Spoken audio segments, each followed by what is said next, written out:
जी। मैं Sandal Singh Rana, Haryana government PWD mechanical worker union, registered number 41, मुख्यालय चरखी दादरी, संबंधित हरियाणा संयुक्त कर्मचारी संघ।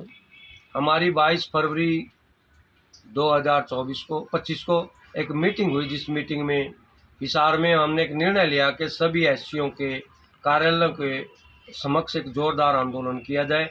उनके द्वारा 24 सूत्रीय मांग पत्र हरे प्रमुख अभियंता जी को भिजवाया जाए, जिसमें हमारी प्रमुख मांगे हैं कि जो हरियाणा कौशल रोजगार निगम टर्म पॉइंट ही पंचायत के अधीन व अन्य सोर्स के नाते कर्मचारी हमारे लगे हुए हैं, उन कर्मचारियों को आज तक जो हरियाणा सरकार ने जो हमें सुरक्षा जॉब 2024 दिया है, उसके तहत किसी को भी सुरक्षा जॉब नहीं दी है। यहाँ तक कि मुख्यालय ने अपने मुख्यालय पे जितने कर्मचारी थे उनको तो सुरक्षा जॉब दे दिया, परंतु हमारे तीनों विभागों में जो फील्ड में कार्यरत है, सिंचाई विभाग, भवन तथा मार्ग विभाग व जन स्वास्थ्य विभाग ने हमें आज तक फील्ड के कर्मचारी को कोई भी सुरक्षा जॉब नहीं दी। इसके विरोध में हमने पूरे हरियाणा के सभी परिमंडल अभियंताओं पे, भवन तथा मार्ग विभाग, सिंचाई विभाग व जन स्वास्थ्य विभाग के कार्यालयों के समक्ष जोरदार आंदोलन करके अपनी 24 सूत्रीय मांगों का मांग पत्र सौंपेंगे और उनको हरियाणा सरकार व प्रमुख अभियंता के नाम ज्ञापन भिजवाया जाएगा। अगर फिर भी सरकार न मानी, कई कर्मचारी के जैसे कई मांग ऐसी हैं जो कि सरकार के द्वारा तो दी गई है, परंतु विभाग के प्रमुख अभियंताओं के द्वारा उसमें आनाकानी की जारी है, जैसे कि सुरक्षा जॉब की है। उनके पहले ठेकेदारों के पास काम कर रहे हैं कर्मचारी, उन ठेकेदारों का अनुभव नहीं जोड़ा गया जो जुलाई 2022 से कर्मचारी ऑन पोर्टल पे चढ़े हैं, उनको उस समय से माने हैं, परंतु पिछला जो ठेकेदार के पास का कोई 10 साल से, कोई 8 साल से, कोई 10 साल से, उन कर्मचारियों का अभी तक अनुभव ही नहीं मान रहे। वो उन कर्मचारियों का अनुभव जोड़ करके उनको पोर्टल पर चढ़ा करके उनको सुरक्षा जॉब नौकरी दी जाए। तीनों विभागों में कुछ कर्मचारी ऐसे हैं जो पोर्टल पर चढ़ने से वंचित रह गए हैं। जैसे अभी 2022 में जितने कर्मचारियों को जो जायज़ थे उनको भी आज तक पोर्टल पर नहीं चढ़ाया गया, उनको भी पोर्टल पर चढ़ाया जाए। ऐसे ही 2020/2023 की जो LTC देनी थी, तो वो LTC का बजट भी दिया सरकार ने हमें दिसंबर में, 31 दिसंबर। उसके बाद जो बिल पहली और 2 तारीख में बने, 1 जनवरी और 2 जनवरी को जो 25 में जो बिल बने, उनके बिलों की आज तक पेमेंट नहीं हुई, जिसके लिए बजट तो है परंतु बिल पास नहीं हो रहे हैं।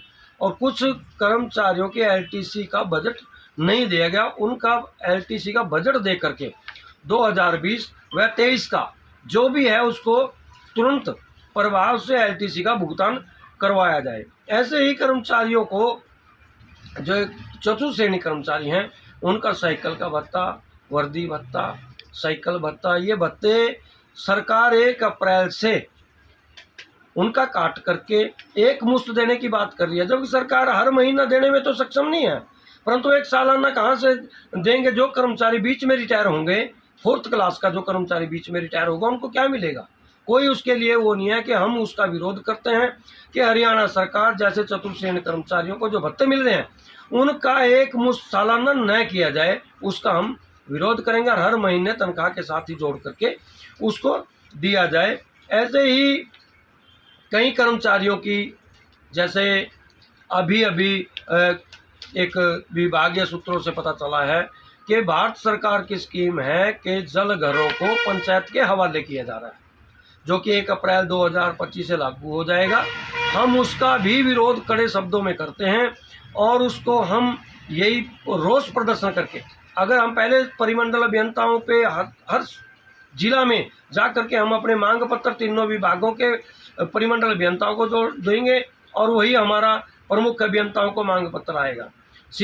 पब्लिक हेल्थ के प्रमुख अभियंता ने अभी 25 तारीख को हमें मीटिंग का समय दिया और हमारी मीटिंग हुई, अच्छे ढंग से हुई।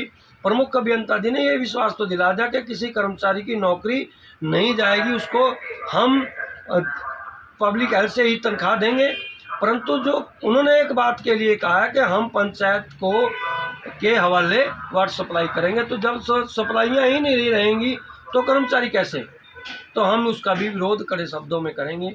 अगर सरकार ने हमारी इन मांगों के ऊपर, हम 3 महीने से लगातार हरियाणा सरकार को, विभाग के मंत्रियों को, प्रमुख अभियंताओं को, भवन तथा मार्ग विभाग के, सिंचाई विभाग के प्रमुखों को भी हमने समय के लिए मांग की थी। 2 महीने बीत जाने के बाद भी समय नहीं दिया है। हम उसके लिए भी अब हम एक बड़ा आंदोलन करेंगे, जो कि सरकार के खिलाफ।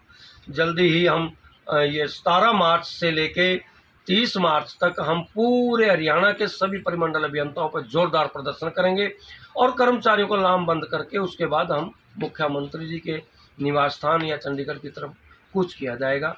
इसके लिए हम आज ये प्रेस में एक विज्ञप्ति जारी की है। उसके लिए मैं आप सभी पत्रकार भाइयों का और सभी मीडिया कर्मचारी साथियों का तहे दिल से धन्यवाद करता हूँ, हमारी आवाज़ को प्रमुखता से उठा रहे हैं।